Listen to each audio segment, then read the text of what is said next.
নমস্কার বন্ধুরা, আমি শর্মিলা লাহাস কিচেনে জানাই সকলকে স্বাগত। আজকে আমি আপনাদের জন্য নিয়ে এসেছি আলু দিয়ে সর্ষে চিংড়ির রেসিপি। চলুন তাড়াতাড়ি দেখে নিই। প্রথমে আমি কড়াইতে সর্ষের তেল গরম করে নেব।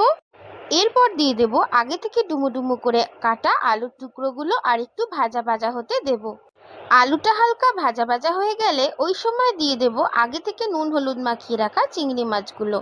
চিংড়ি মাছ দিয়ে কিন্তু আলুর সাথে খুব ভালো করে নাড়াচাড়া করে নিতে হবে, যেন আলু আর চিংড়ি মাছ ওই ভাজা ভাজা হতে হতেই যেন সেদ্ধ হয়ে যায়।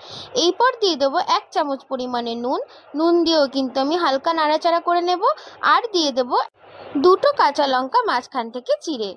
আর আমি দিয়ে দেব 1/2 চামচ পরিমাণে হলুদ গুঁড়ো। 1/2 চামচ পরিমাণে হলুদ গুঁড়ো দিয়ে আমি কিন্তু সব খুব ভালো করে ভাজা ভাজা করে নেব। আর এই মুহূর্তে দিয়ে দেব 2 চামচ সর্ষে হালকা গরম জলে গুলে।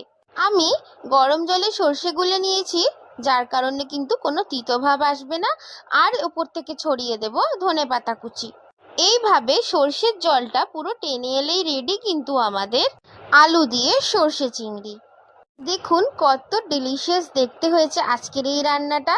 গরম ভাতে গোটা কাঁচা লঙ্কা আর এই রান্নাটা যদি থাকে আর এই পদ্ধতিতে যদি আপনারা বানিয়ে নেন, সত্যি বলছি একদম জমে যাবে।